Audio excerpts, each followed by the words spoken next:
you've lived a life of success, not only on the field, but off the field, but also your spirit of overcoming obstacles and dealing with setbacks, injuries, and what you are today, and living in Montana, living the life. What they would say is you're living the life, and it's not the easy life. You did the hard work to do it. It's life, right?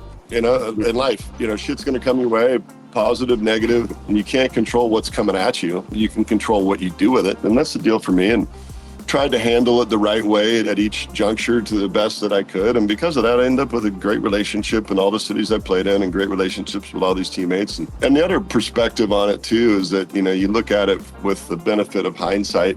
I wouldn't go back and change any of it. I'm your host, Jason Raznick, founder of Benzinga, a leading platform in the financial world with the mission to level the playing field for individual investors. And this is the Raz Report Podcast, where we share inspiring stories, expert advice, and exclusive perspectives to keep you ahead of the ever-changing world of investments and entrepreneurship. Let's dive into the show.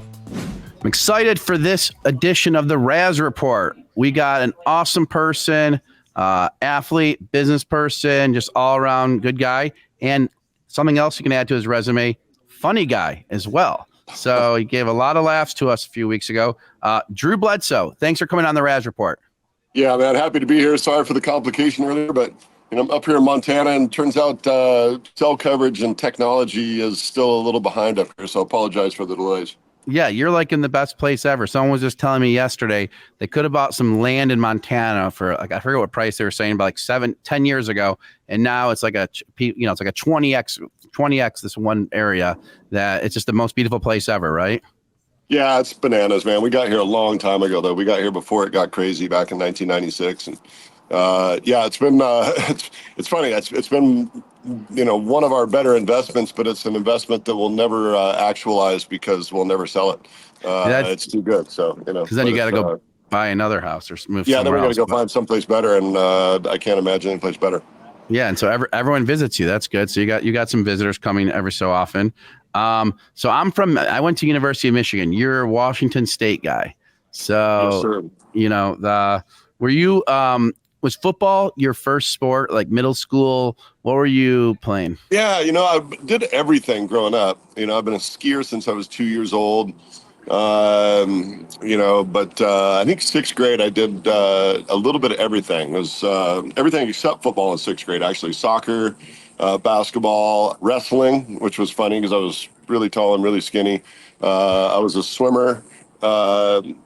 Ran track and field. Wait, you were tall and skinny, so were you good? Were you a good swimmer, like above average? I was a really good swimmer. I was built like a spear, so it was big with big feet and big hands. So I was a really good swimmer, and then they told me that swim practice was at 5:30 in the morning during summer break, and so that was when I said, "Peace out, we're good." That was it for swimming. So that was middle school. Then high school, did you just like gravitate towards football? And that's what happened? Football was always my favorite, but played basketball, turned out for track in high school, but football became my thing probably like my sophomore year. Got it. Yeah. So that's so you were like was your team good in high school? We were decent, made the playoffs, but didn't make it much beyond that. We were a bunch of small white kids from southeastern Washington, so we tried real hard, but we couldn't match up against the teams from the city. All right. Do they have a wing at Washington State named after you yet? Like not yet. I gave them some money back in the day, so we endowed a scholarship in the name of my grandfather, my grandpa Stu, right after I got drafted. It hasn't stopped them from asking for money every year, but I don't make my honor yet. I didn't even mean from asking for money. I was just figuring with all the stuff you did there. I was like going back in the archives, your game, against Minnesota, rallying back 20 points. Like you don't those kind of days you don't forget, right? Oh yeah, man, those were the good ones. And the good thing is, man, as I've gotten older, it's that selective memory kicks in. So I only remember the good games now. The bad games when I threw a bunch of interceptions, those don't even exist in my mind anymore, which is pretty amazing.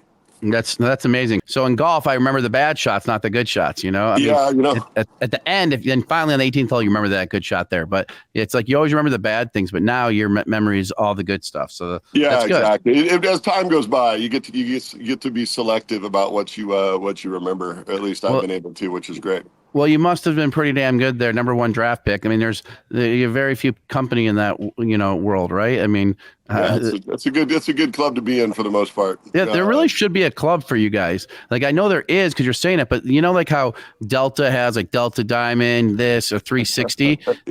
There should be the number one pick club where if like you go to a Four Seasons or whatever, it just automatic. You have the number one card and it's just a one. And then you guys should get automatic something. They should create that. I like where your head's at with this. I think that absolutely should happen. Just get you automatically get upgraded to the suite, and especially there's a brand called the One Hotel. It's in Miami. It's very high end, and it's like there are like 10 of them, and their brand is One. They should have as many number one draft picks at their place. Yeah, I'll get that arranged. I'll have them connect. Yeah, get that done, and then we'll make you an honorary member once you get it done for us. Okay, good, because there's no way I'll be number one pick. My son, he's 12, maybe he has a chance, but not me. There you go. I love it. Okay, so then you go to the NFL, you're Pro Bowl, all the different things, and Patriots Super Bowl 31.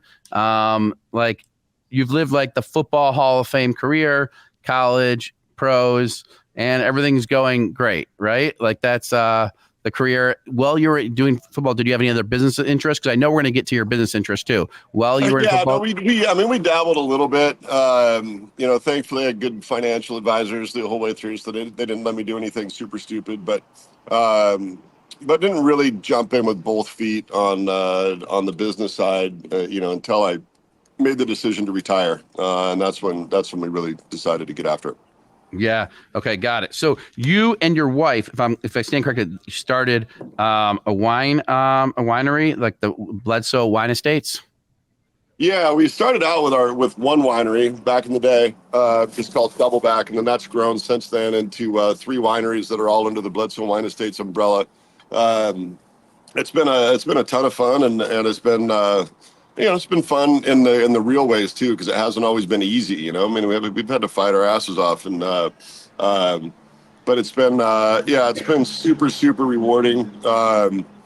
To see something grow from a really small, one single vineyard that we planted, we got the kids out, we planted vines with our hands and all of that, and to grow into a company that has 70 employees and 450 acres of vineyards and lots of wine. And at the end of the day, we get to sit around and drink wine and call it work. Yeah. So life is pretty good. So exactly. So what were some of the big struggles and things that you had to get through at the time when you were started with the wineries? Yeah, I think the obvious ones, first is time. It takes a long time, man. It's like, you plant a vineyard, it's 3 years before you have fruit, it's 7 years before you have really a mature vineyard. So sometimes you're talking about a decade before you really get to see the quite literal fruits of your labor. No instant gratification there. No, it's I say it's all the time. It's the opposite of playing quarterback. If you play quarterback, instantly whether you made a good decision or a bad decision. If our guy catches the ball, that was a good decision. If their guy catches the ball, it's a bad decision. In wine, sometimes it's a full decade before you know the full implications. And then, putting the right people on the team and getting people in the right places to allow us to succeed.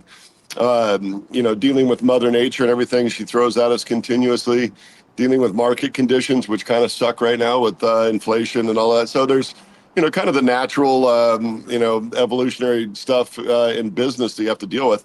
The coolest piece of it, though, quite honestly, has been learning how direct the carryover is from being an NFL quarterback or being a quarterback to owning and directing a business. At a high level, they're very, very similar things.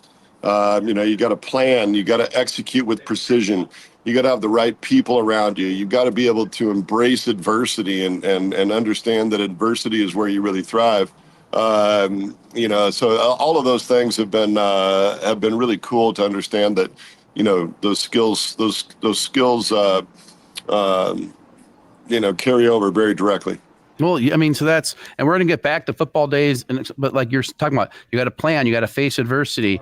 How do you handle that stuff? Like, how do you have do you meditate? Do you mental health? Like, I don't know. Like, how do you handle that? Like in the most honest way, I guess. How do you for business and football? Yeah, I've always felt like, and this was when I was playing ball and also true in business. I've always felt like I'm not that great when things are going well.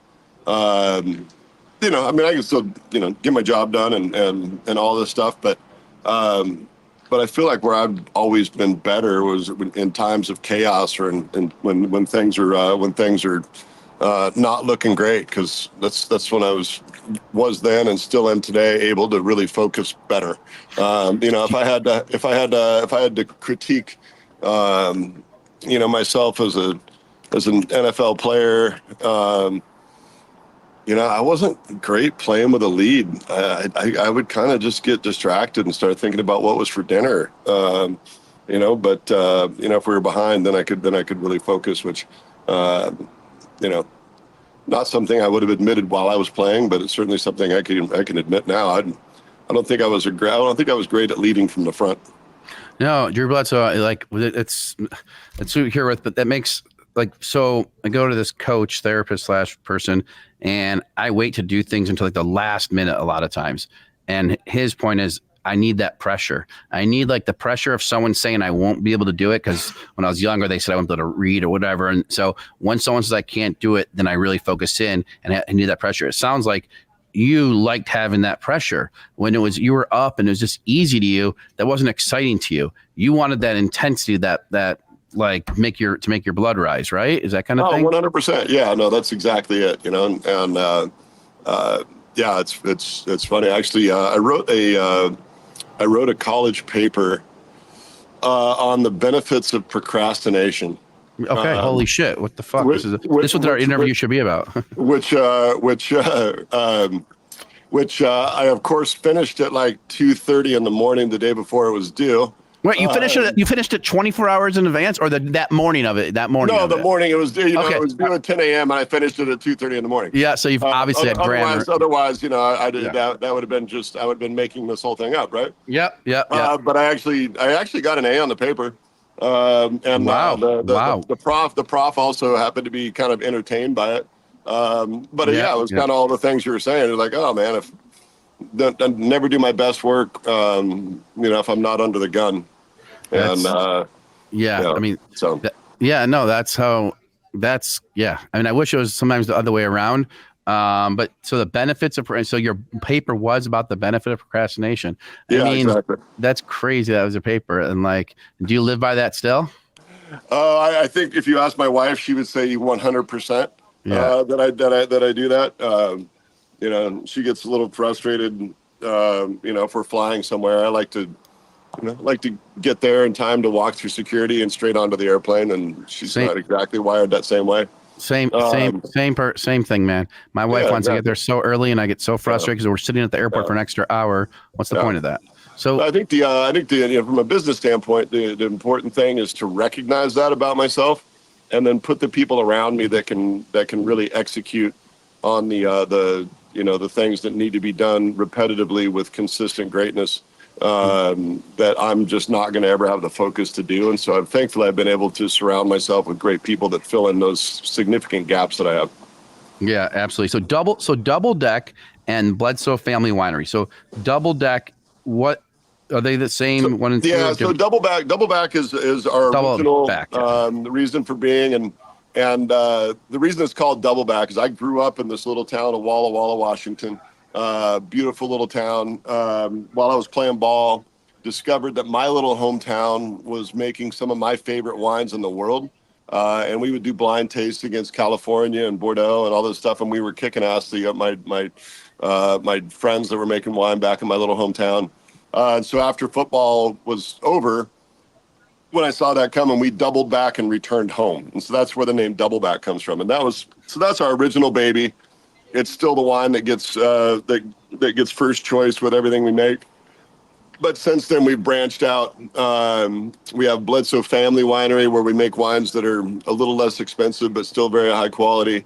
And then we have Bledsoe McDaniels, which is a partnership with our winemaker, Josh McDaniels, making Pinot Noir in the Willamette Valley. But those are all under the same umbrella, the Bledsoe Wine Estates umbrella. What would be your sweetest wine? Sweetest wine, we make some rosé. You do? Okay. We make some rosé that's delicious stuff. Works great on a pontoon boat in the summertime. It also works well with dinner too. It's actually serious wine, but for some sweet wine, go with the rosé. My wife loves the sweet wine. I like try to get her to be more cultured, but it's sweet wine. It's like the sweetest wine. Okay, so going back to procrastination for 1 second, Drew. So you did that Netflix, Netflix roast, Tom Brady roast. I feel like you didn't procrastinate on that. Like you killed it. Like you were like you and Nikki Glazer and maybe one other person like got most of the press after that. So did you prepare a while for that? Or how'd that come about? Yeah, that one was a little bit different, just because it's a very large audience, and I don't know what the final numbers were. I don't even know if Netflix ever publishes what the numbers were, but there are millions of people watching. Had to be huge. And then, and also doing something that I've done lots of public speaking, but I've never done comedy before, right? And thankfully they've got some great writers that were really helpful. And that was a very collaborative deal. Like most of the material was my own material, but then the writers would take that material and put it in order and structure it and then threw in some really funny ideas too. But no, I was very prepared for that. And quite honestly, I had to be because, I was kind of nervous. My family was incredibly nervous, especially my kids, because they get sick of my dad jokes and they don't think I'm funny at all. So they actually made me go through like the entire routine with them individually before they would sign off on letting me do it. So that one I did not procrastinate on. That one I knew pretty cold. Yeah. And what was your initial reaction when they said, "Hey, do you want to participate in this roast of Tom Brady?" Well, my initial reaction was that I had a conflict. We had to be in Walla Walla for a wine event. And it was like, yeah, sorry, I can't make it. And then they reached back out and said that they'd send a plane for me. And when somebody sends a plane for you, then all of a sudden your schedule gets a lot more flexible. Yes. But no, then because I've been a fan of these roasts forever. I just think it's the funniest damn stuff ever. And then also, having it beat Tom, where I have plenty of material about him. I was really glad that I did it. It was super fun. And just, I was also glad I got to go early because then I got to just sit back and drink wine and laugh at everybody else. That was the best for you. That was the best. Cause I know if I didn't go early, I'd be keep reading my notes, thinking it over. It'd be like those fake and you'd be on TV the whole time. And you got lucky there. Absolutely. Were you like, when they reached out to you, like, okay, I've been waiting to do something like this for 25 years or, is it? Yeah, no, there was a little bit of that. There Yep. was a little bit of that. Like, oh, okay. Yeah. Give me the mic. I'll make fun of this dude. Yep. All out of love and respect, of course. But was it awkward? Was it awkward at all? Or are you guys no, friendly? we're good. No, Tommy and I have always been good. We've always been good. It was awkward early. Somebody takes your job. It doesn't matter how much respect you have for them. You're not going to like them for a while. But no, it's always been good between the two of us. A lot of great mutual respect, and so that part's been easy. But yeah, having the chance to get up and make fun of him a little bit was perfect. No, it was awesome. You were, again, like I said, one of the, everyone just if you Googled your name, you were probably trending. If you looked that up, I guarantee you were trending. Actually, there's no question. So you probably said, did you get to hang with Kevin Hart or any of the other guys behind the scenes? Like how we hung out. We hung out at the after party for a while, and then we went to the after party at the Comedy Store and hung with some of the comedians, which was super fun. Kevin was gone pretty quick, so just got to see him a little bit before the show.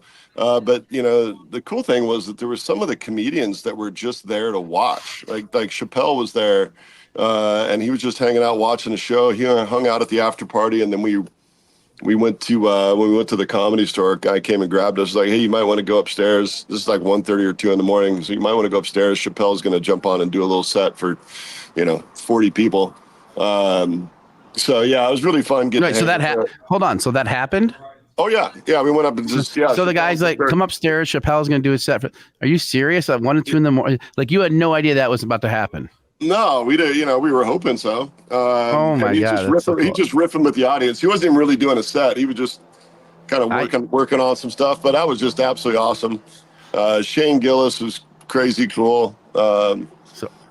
Pauly Shore. We were hanging out with Pauly Shore watching Chappelle, which was really funny because I remembered him from way back. Yeah, Pauly. I mean, I don't want to imitate his voice, but yeah, you want to, but. The only hard part was honestly that obviously we weren't going to leave there early, so we didn't end up getting to bed till about 4:30 in the morning, and then I had to do an interview with Dan Patrick at 7:30 in the morning. And it was a little rough. I got to be honest, it was a little rough. Rolling out. Serious Red Bull you needed. Yeah, exactly. Thankfully it was, we were in California, so thankfully it was warm and sunny, so I could sit outside with my sunglasses on, so people couldn't see what my eyes really looked like.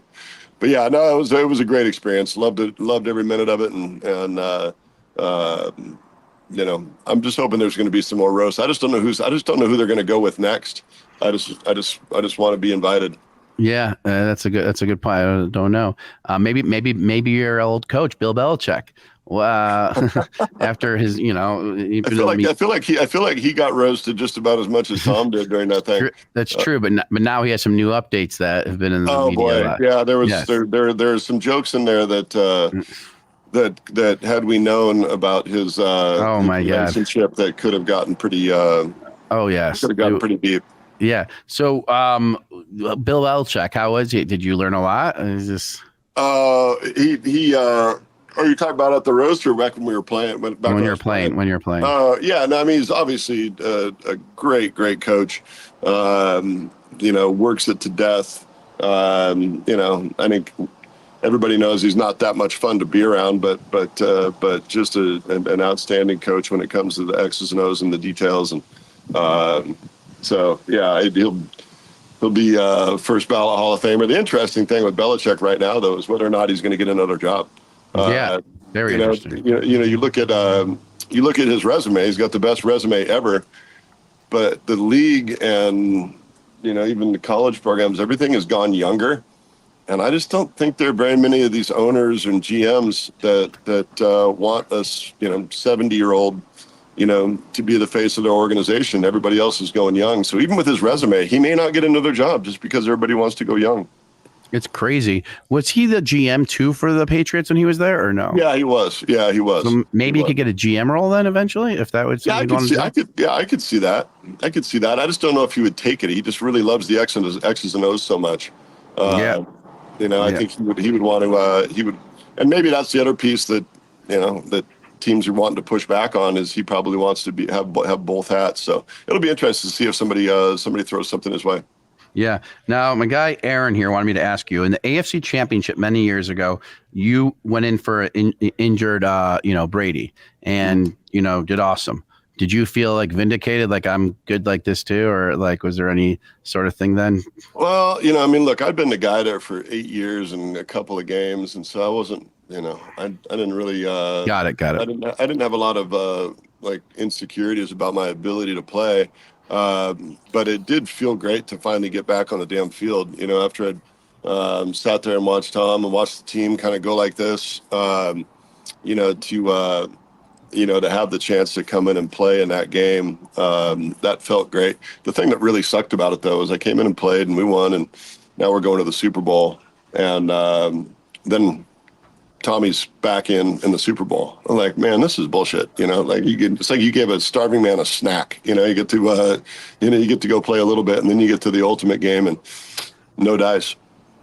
Yeah. So did you have a conversation? Yeah, because when Aaron and I talked about this, we thought you would start that Super Bowl. We thought. I was hoping so too. I should have had you call Bill. Yeah, we should. Aaron, you should have called Bill because he thought we'd start the Super Bowl too. So when you find out that you're not starting, you're just like, okay, you just take the news and you don't, there's nothing else you can do, basically. Yeah, what are you going to do, right? Yeah, no, I don't know. I already kind of established that I was going to do the right thing for the team and do all that stuff. So certainly wasn't real happy about it, but. But again, that was the personal part. The team part was, and that's why it was such a bittersweet thing, right? It was personally, it was so damn painful. Yeah. But football is the ultimate team game, and I love all these guys. I've been working my ass off with them for years, and so they're winning a championship. We are winning a championship, but I'm just not on the field. So it was the very definition of bittersweet. Yeah, you're integral to it. You're part of it for sure, but like you could have been in and you would have won the Super Bowl most likely as well. And it's that bitter, like it's almost like, Tom could have gone out at halftime if he was a little bit injured or something. But it's just, No, it's the way, I mean, it's and the thing is though, and it's life, right? In life, shit's going to come your way, positive, negative, and that is always the case, no matter what. And you can't control what's coming at you. You can control what you do with it, and that's the deal for me. And tried to handle it the right way at each juncture to the best that I could. And because of that, I ended up with a great relationship in all the cities I played in, and great relationships with all these teammates. And they like you. And the other perspective on it too is that you look at it with the benefit of hindsight. I wouldn't go back and change any of it. You look at individual plays that were screwed up, and we all have those kinds of regrets and so on. But the outcome of all of it leads me to where I am today, and I'm pretty damn happy with where I am today. So it's like it's kind of one of those things. You go back and look. Anybody that prays for a super easy life where everything goes smoothly will end up unhappy as hell. Because you got to have the perspective of the fight, and you got to have the perspective of the setbacks in order to get to a happy place in the future. Totally agree. I mean, that's a great way to say it. I mean, that like if you're just had that easy. I mean, and listen, Brady had it hard I was at Michigan when he thought he was going to play and he was going to leave. So everyone, and obviously life, we don't know what goes behind the scenes in people's lives. And, and as now a lot of Brady's is public and everyone goes through shit. So only a few more questions, but I want to go back to one more thing. On that, 2021, or whatever, the AFC Championship, you play amazing. And then you find out you're not going to play in the Super Bowl or be the QB to start. When you initially find that out, like you're like inside, like mentally, like I know you said you just like you're a team player, but is there a moment where you're like, your stress or your heart starts beating, like you're all have a bunch of anxiety, or you're just you're good at taking it and this is what nothing you can do? I was pissed, man. I was pissed. Like I was pissed. Okay. Pissed. I was not happy, and I don't remember what my direct reaction was that week. I obviously showed up and went to work and did what I was supposed to, but I'm sure I wasn't a joy to be around that week. Okay. And the time that I had to really, the true thoughts about, screw these guys, I'm out of here was, when I got hurt initially, early in the season. Then I was in the hospital for 6 days and out for 6 weeks. And when I finally got cleared to play, I thought, okay, well, I'm going to get my job back. That was the time when I actually really thought about, all right, screw these guys. I'm going to retire. They don't get to kick me around like this, all of those things. For about 24 hours. And then, decided to come back and go to work. But that was the time when I really considered just hanging them up and saying, you guys don't get to kick me around like this. But then you saw a bigger picture and I saw a bigger picture and look, you don't get to, the worst thing you do is say one thing and then do something else, right? Where I'd always claimed to be a team player and claimed that it was team first and all of those things, which are easy to say when you're the starting quarterback, but they're harder things to live by when you get kicked in the teeth, and so then you got to live up to it. So that sets a great example for a couple of my final questions. But so you and your wife Maura have done lectures on parenting skills. What inspired you to share like experiences and the advice on parenting? Because that actually came from my parents. So our foundation, our Parenting with Dignity Foundation. My parents were both school teachers, and they'd done a lot of work in their respective communities where we were growing up. And, really what they did was applied some of the lessons that they learned and that they applied in their classrooms to actually communicating with parents. Been really super meaningful. We've reached millions of families over the years. And the basic lesson the basic thing we're trying to accomplish is to allow parents to communicate their own morals and values to their children in an effective way where they can be heard. We don't ever get into what to teach.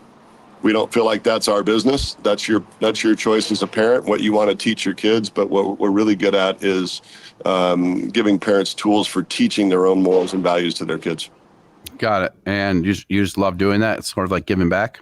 Yeah, for sure. It's been something. I think we started that back in '96, and that one's been foundational for us. Okay, so here are my fun, quick ones. You may have to think about it. What advice would you give your 20-year-old self? 20-year-old self, stretch more. Interesting. Yeah. I'm older now. My back kind of hurts, and it's mostly because I'm not very flexible. And I know if I would have started stretching on more when I was young, my back would feel better right now.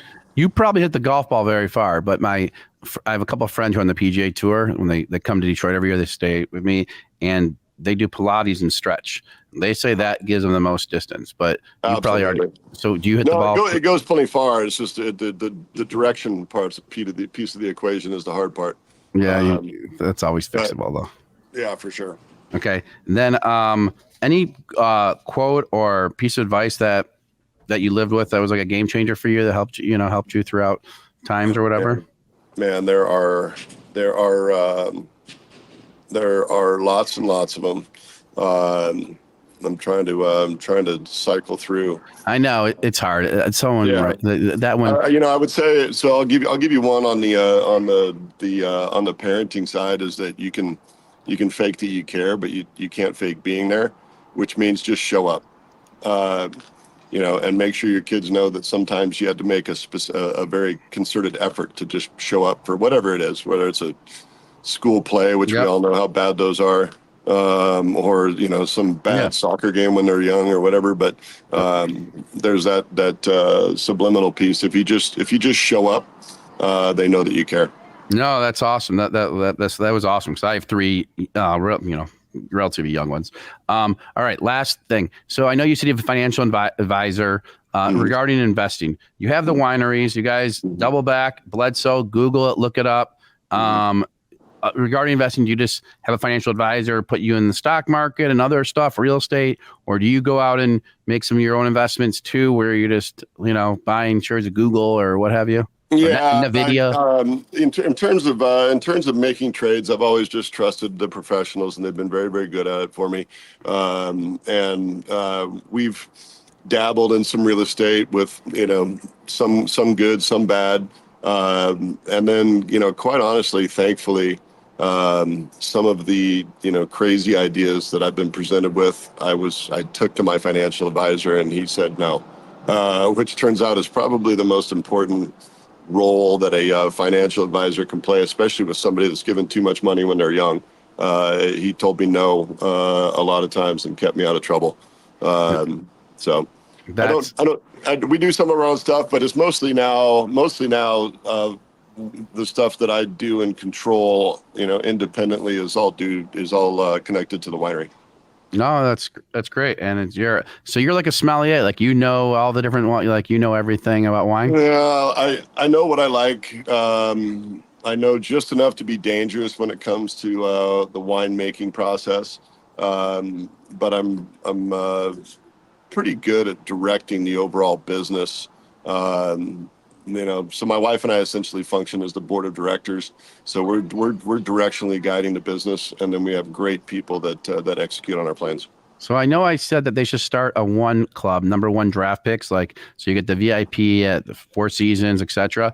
I think there's a wine club too. Like, there's guys like, I don't know if you do anything with Kevin O'Leary from Shark Tank, but he's also a friend that I do stuff with. But I know he has a wine thing. There's a select group of you guys that are wine owners. There should be a membership that you guys get to that as well. Like, we've actually talked with a production company about putting together, whether it's Netflix or other, an athlete wine travel program, where I would fly around the world, because there's guys down in South Africa, there's rugby players, there's guys, in New Zealand, obviously in France and Italy and all this stuff. So just go travel around and visit with these athletes that started wineries. First of all, selfishly, that'd be fun. For me, it'd be fun as hell. But I think it might be kind of interesting for people to check out athletes that got into wine.